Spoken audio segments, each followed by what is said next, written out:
जब इस्लामी पैगंबर मोहम्मद का जन्म भी नहीं हुआ था, तो फिर किस तरह से बूटा मलिक नामक एक मुसलमान गडरिया अमरनाथ गुफा की खोज कर सकता है? तो नमस्कार दोस्तों, मेरा नाम रवि सिंह है और मैं आपका मेरे चैनल रवि वर्ल्ड ट्यूब में स्वागत करता हूं। आज हम अमरनाथ की संपूर्ण इतिहास और कैसे हमें हमारे इतिहास के बारे में गलत जानकारियां दी गई हैं, इस बारे में जानेंगे। साथ ही साथ अमरनाथ यात्रा की संपूर्ण विवरण भी करेंगे। तो चलिए, आपका ज्यादा समय न लेते हुए इस वीडियो की शुरुआत करते हैं। अमरनाथ हिंदू धर्म का एक प्रमुख तीर्थ स्थल है। यह भारत के जम्मू और कश्मीर प्रदेश की राजधानी श्रीनगर के उत्तर पूर्व में 135 किमी दूर समुद्र तल से 13,600 फुट की ऊंचाई पर स्थित है। इस गुफा की लंबाई, भीतर की ओर गहराई 19 मीटर और चौड़ाई 16 मीटर है। गुफा 11 मीटर ऊंची है।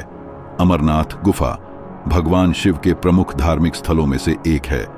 अमरनाथ को तीर्थों का तीर्थ कहा जाता है क्योंकि यहीं पर भगवान शिव ने मां पार्वती को अमरत्व का रहस्य बताया था। यहाँ की प्रमुख विशेषता पवित्र गुफा में बर्फ से प्राकृतिक शिवलिंग का निर्मित होना है।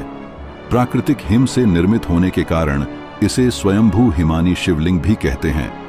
आषाढ़ पूर्णिमा से शुरू होकर रक्षाबंधन तक पूरे सावन महीने में होने वाले पवित्र हिमलिंग दर्शन के लिए लाखों लोग यहां आते हैं।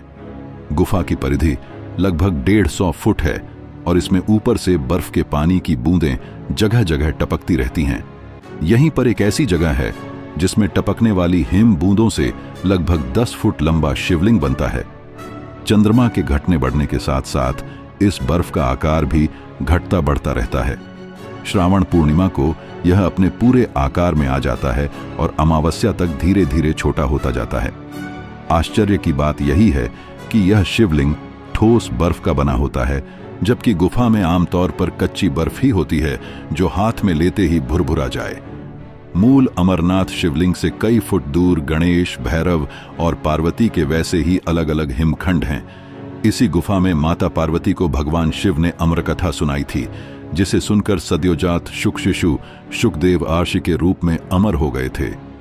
गुफा में आज भी श्रद्धालुओं को कबूतरों का एक जोड़ा दिखाई दे जाता है, जिन्हें श्रद्धालु अमर पक्षी बताते हैं। वे भी अमर कथा सुनकर अमर हुए हैं। ऐसी मान्यता भी है कि जिन श्रद्धालुओं को कबूतरों को जोड़ा दिखाई देता है, उन्हें शिव पार्वती अपने प्रत्यक्ष दर्शनों से निहाल करके उस प्राणी को मुक्ति प्रदान करते हैं। यह भी माना जाता है कि भगवान शिव ने पार्वती को इस गुफा में एक ऐसी कथा सुनाई थी जिसमें अमरनाथ की यात्रा और उसके मार्ग में आने वाले अनेक स्थलों का वर्णन था। यह कथा कालांतर में अमर कथा नाम से विख्यात हुई।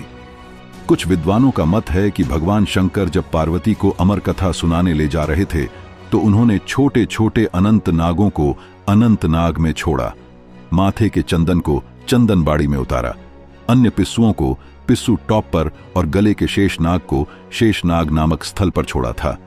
ये तमाम स्थल अब भी अमरनाथ यात्रा में आते हैं। अमरनाथ गुफा का सबसे पहले पता 16वीं शताब्दी के पूर्वार्ध में एक मुसलमान गडरिये को चला था। आज भी चौथाई चढ़ावा उस मुसलमान गडरिये के वंशजों को मिलता है। आश्चर्य की बात यह है कि अमरनाथ गुफा एक नहीं है। अमरावती नदी के पथ पर आगे बढ़ते समय और भी कई छोटी बड़ी गुफाएं दिखती हैं। वे सभी बर्फ से ढकी हैं। सेक्युलरिज्म के झंडबदारों ने गलत इतिहास की व्याख्या शुरू कर दी है कि इस गुफा को 1850 में एक मुस्लिम बूटा मलिक ने खोजा था। पिछले साल तो पत्रकारिता का गोयन का अवार्ड घोषित करने वाले इंडियन एक्सप्रेस ने एक लेख लिखकर इस झूठ को जोर शोर से प्रचारित किया था, जबकि इतिहास में दर्ज है कि जब इस्लाम इस धरती पर मौजूद भी नहीं था, यानी इस्लाम पैगंबर मोहम्मद पर कुरान उतरना तो छोड़िए, उनका जन्म भी नहीं हुआ था, तब से अमरनाथ की गुफा में सनातन संस्कृति के अनुयायी बाबा बर्फानी की पूजा अर्चना कर रहे हैं। कश्मीर के इतिहास पर कल्हण की राज तरंगिणी और नीलमत पुराण से सबसे अधिक प्रकाश पड़ता है। श्रीनगर से 146 किलोमीटर दूर 30,888 मीटर की ऊंचाई पर स्थित अमरनाथ गुफा को तो भारतीय पुरातत्व विभाग ही 5000 वर्ष प्राचीन मानता है। यानी महाभारत काल से इस गुफा की मौजूदगी खुद भारतीय एजेंसियों मानती हैं। लेकिन यह भारत का सेक्युलरिज्म है। जो तथ्यों और इतिहास से नहीं, मार्क्सवादी नेहरूवादियों के परसेप्शन से चलता है। वही परसेप्शन इस बार भी बनाने का प्रयास आरंभ हो चुका है। अमरनाथ की गुफा प्राकृतिक है ना कि मानव निर्मित, इसलिए 5000 वर्ष की पुरातत्व विभाग की यह गणना भी कम ही पड़ती है, क्योंकि हिमालय के पहाड़ लाखों वर्ष पुराने माने जाते हैं। यानी यह प्राकृतिक गुफा लाखों वर्ष से है। कल्हण की राज तरंगिणी में इसका उल्लेख है कि कश्मीर के राजा सामदीमत शैव थे और वह पहलगाम के वनों में स्थित बर्फ के शिवलिंग की पूजा अर्चना करने जाते थे। ध्यात हो कि बर्फ का शिवलिंग अमरनाथ को छोड़कर और कहीं नहीं है। यानी वामपंथी जिस 1850 में अमरनाथ गुफा को खोजे जाने का कुतर्क गढ़ते हैं, इससे कई शताब्दी पूर्व कश्मीर के राजा खुद बाबा बर्फानी की पूजा कर रहे थे। नीलमत पुराण भृंगेश संहिता में भी अमरनाथ तीर्थ का बारंबार उल्लेख मिलता है। भृंगेश संहिता में लिखा है कि अमरनाथ की गुफा की ओर जाते समय अनंतनया, अनंतनाग, माच भवन, मट्टन, गणेशबल, गणेशपुर, मामलेश्वर, मामल, चंदनवाड़ी, सुशराम नगर, शेषनाग, पंचतरंगिरी, पंचतरणी और अमरावती में यात्री धार्मिक अनुष्ठान करते थे। वहीं छठी में लिखे गए नीलमत पुराण में अमरनाथ यात्रा का स्पष्ट उल्लेख है। नीलमत पुराण में कश्मीर के इतिहास, भूगोल, लोक कथाओं, धार्मिक अनुष्ठानों की विस्तृत रूप में जानकारी उपलब्ध है। नीलमत पुराण में अमरेश्वरा के बारे में दिए गए वर्णन से पता चलता है कि छठी शताब्दी में लोग अमरनाथ यात्रा किया करते थे। नीलमत पुराण में तब अमरनाथ यात्रा का जिक्र है जब इस्लामी पैगंबर मोहम्मद का जन्म भी नहीं हुआ था। तो फिर किस तरह से बूटा मलिक नामक एक मुसलमान गडरिया अमरनाथ गुफा की खोज कर सकता है?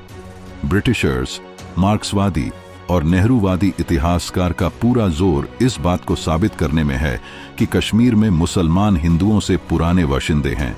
इसलिए अमरनाथ की यात्रा को कुछ 100 साल पहले शुरू हुआ बताकर वहां मुस्लिम अलगाववाद की एक तरह से स्थापना का प्रयास किया गया है। अमित कुमार सिंह द्वारा लिखित अमरनाथ यात्रा नामक पुस्तक के अनुसार पुराण में अमरगंगा का भी उल्लेख है, जो सिंधु नदी की एक सहायक नदी थी। अमरनाथ गुफा जाने के लिए इस नदी के पास से गुजरना पड़ता था। ऐसी मान्यता था कि बाबा बर्फानी के दर्शन से पहले इस नदी की मिट्टी शरीर पर लगाने से सारे पाप धुल जाते हैं। शिव भक्त इस मिट्टी को अपने शरीर पर लगाते थे। पुराण में वर्णित है कि अमरनाथ गुफा की ऊंचाई 250 फीट और चौड़ाई 50 फीट थी। इसी गुफा में बर्फ से बना एक विशाल शिवलिंग था, जिसे बाहर से ही देखा जा सकता था। बर्नियर ट्रेवल्स में भी बर्नियर ने इस शिवलिंग का वर्णन किया है। विंसेंट ए स्मिथ ने बर्नियर की पुस्तक के दूसरे संस्करण का संपादन करते हुए लिखा है कि अमरनाथ की गुफा आश्चर्यजनक है, जहां छत से पानी बूंद बूंद टपकता रहता है और जमकर बर्फ के खंड का रूप ले लेता है। हिंदू इसी को शिव प्रतिमा के रूप में पूजते हैं। राजतरंगिरी तृतीय खंड की पृष्ठ संख्या 409 पर डॉ स्टेन ने लिखा है कि अमरनाथ गुफा में 7 से 8 फीट की चौड़ा और 2 फीट लंबा शिवलिंग है। कल्हण की राजतरंगिणी द्वितीय में कश्मीर के शासक सामदीमत 34 ईसा पूर्व से 17वीं ईस्वी और उनके बाबा बर्फानी के भक्त होने का उल्लेख है। यही नहीं, जिस बूटा मलिक को 1850 में अमरनाथ गुफा का खोजकर्ता साबित किया जाता है, उससे करीब 400 साल पूर्व कश्मीर में बादशाह जैन-उल-अबदीन का शासन 1420-70 था। उसने भी अमरनाथ की यात्रा की थी। इतिहासकार जोन राज ने इसका उल्लेख किया है। 16वीं शताब्दी में मुगल बादशाह अकबर के समय के इतिहासकार अबुल फजल ने अपनी पुस्तक आईने अकबरी में अमरनाथ का जिक्र एक पवित्र हिंदू तीर्थ स्थल के रूप में किया है। आईने अकबरी में लिखा है, गुफा में बर्फ का एक बुलबुला बनता है। यह थोड़ा थोड़ा करके 15 दिन तक रोजाना बढ़ता है और यह 2 गज से अधिक ऊंचा हो जाता है। चंद्रमा के घटने के साथ साथ वह भी घटना शुरू हो जाता है और जब चांद लुप्त हो जाता है तो शिवलिंग भी विलुप्त हो जाता है। वास्तव में कश्मीर घाटी पर विदेशी इस्लामी आक्रांता के हमले के बाद हिंदुओं को कश्मीर छोड़कर भागना पड़ा। इसके कारण 14वीं शताब्दी के मध्य से करीब 300 साल तक यह यात्रा बाधित रही। यह यात्रा फिर से 1872 में आरंभ हुई।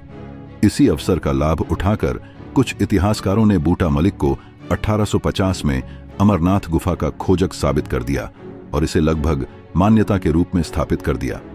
जनश्रुति भी लिख दी गई जिसमें बूटा मलिक को लेकर एक कहानी बुन दी गई कि उसे एक साधु मिला। साधु ने बूट को कोयले से भरा एक थैला दिया। घर पहुंचकर बूटा ने जब थैला खोला तो उसमें उसने चमकता हुआ हीरा माया। वह हीरा लौटाने या फिर खुश होकर धन्यवाद देने जब उस साधु के पास पहुंचा तो वहां साधु नहीं था, बल्कि सामने अमरनाथ का गुफा था। आज भी अमरनाथ में जो चढ़ावा चढ़ाया जाता है उसका एक भाग बूटा मलिक के परिवार को दिया जाता है। चढ़ावा देने से हमारा विरोध नहीं है, लेकिन झूठ के बल पर इसे दशक दर दशक स्थापित करने का यह जो प्रयास किया गया है उसमें बहुत हद तक इन लोगों को सफलता मिल चुकी है। आज भी किसी हिंदू से पूछिए, वह नीलमत पुराण का नाम नहीं बताएगा, लेकिन एक मुस्लिम गरेडिये ने अमरनाथ गुफा की खोज की, तुरंत इस फर्जी इतिहास पर बात करने लगेगा। यही फेक विमर्श का प्रभाव होता है जिसमें ब्रिटिशर्स, मार्क्सवादी, नेहरूवादी इतिहासकार सफल रहे हैं। अमरनाथ यात्रा। अमरनाथ यात्रा पर जाने के भी दो रास्ते हैं, एक पहलगाम होकर और दूसरा सोनमर्ग के समीप बालटाल से। यानी कि पहलगाम या बालटाल तक किसी भी सवारी से पहुंचे, यहां से आगे जाने के लिए अपने पैरों का ही इस्तेमाल करना होगा। अशक्त या वृद्धों के लिए सवारियों का प्रबंध किया जा सकता है। पहलगाम से जाने वाले रास्ते को सरल और सुविधाजनक समझा जाता है। बालटाल से अमरनाथ गुफा की दूरी केवल 14 किलोमीटर है, लेकिन यह बहुत ही दुर्गम रास्ता है और सुरक्षा की दृष्टि से भी संदिग्ध है। इसीलिए सरकार इस मार्ग को सुरक्षित नहीं मानती और अधिकतर यात्रियों को पहलगाम के रास्ते अमरनाथ जाने के लिए प्रेरित करती है। लेकिन रोमांच और जोखिम लेने का शौक रखने वाले लोग इस मार्ग से यात्रा करना पसंद करते हैं। इस मार्ग से जाने वाले लोग अपने जोखिम पर यात्रा करते हैं। रास्ते में किसी अनहोनी के लिए भारत सरकार जिम्मेदारी नहीं लेती है। पहलगाम जम्मू से 315 किलोमीटर की दूरी पर है। यह विख्यात पर्यटन स्थल भी है और यहाँ का नैसर्गिक सौंदर्य देखते ही बनता है। पहलगाम तक जाने के लिए जम्मू कश्मीर पर्यटन केंद्र से सरकारी बस उपलब्ध रहती है। पहलगाम में गैर सरकारी संस्थाओं की ओर से लंगर की व्यवस्था की जाती है। तीर्थयात्रियों की पैदल यात्रा यहीं से आरंभ होती है। पहलगाम के बाद पहला पड़ाव चंदनवाड़ी है, जो पहलगाम से 8 किलोमीटर की दूरी पर है। पहली रात तीर्थयात्री यहीं बिताते हैं। यहाँ रात्रि निवास के लिए कैंप लगाए जाते हैं। इसके ठीक दूसरे दिन पिस्सू घाटी की चढ़ाई शुरू होती है। कहा जाता है कि पिस्सू घाटी पर देवताओं और राक्षसों के बीच घमासान लड़ाई हुई, जिसमें राक्षसों की हार हुई। लिद्दर नदी के किनारे किनारे पहले चरण की यह यात्रा ज्यादा कठिन नहीं है। चंदनबाड़ी से आगे इसी नदी पर बर्फ का यह पुल सलामत रहता है। चंदनवाड़ी से 14 किलोमीटर दूर शेषनाग में अगला पड़ाव है। यह मार्ग खड़ी चढ़ाई वाला और खतरनाक है। यहीं पर पिस्सू घाटी के दर्शन होते हैं। अमरनाथ यात्रा में पिस्सू घाटी काफी जोखिम भरा स्थल है। पिस्सू घाटी समुद्र तल से 11,120 फुट की ऊंचाई पर है। यात्री शेषनाग पहुंचकर ताजादम होते हैं। यहाँ पर्वतमालाओं के बीच नीले पानी की खूबसूरत झील है। इस झील में झांककर यह भ्रम हो उठता है कि कहीं आसमान तो इस झील में नहीं उतर आया। यह झील करीब 1.5 किलोमीटर लंबाई में फैली है। किंवदंतियों के मुताबिक शेषनाग झील में शेषनाग का वास है और 24 घंटों के अंदर शेषनाग एक बार झील के बाहर दर्शन देते हैं, लेकिन यह दर्शन खुशनसीबों को ही नसीब होते हैं। तीर्थयात्री यहाँ रात्रि विश्राम करते हैं और यहीं से तीसरे दिन की यात्रा शुरू करते हैं। शेषनाग से पंचतरणी 8 मील के फासले पर है।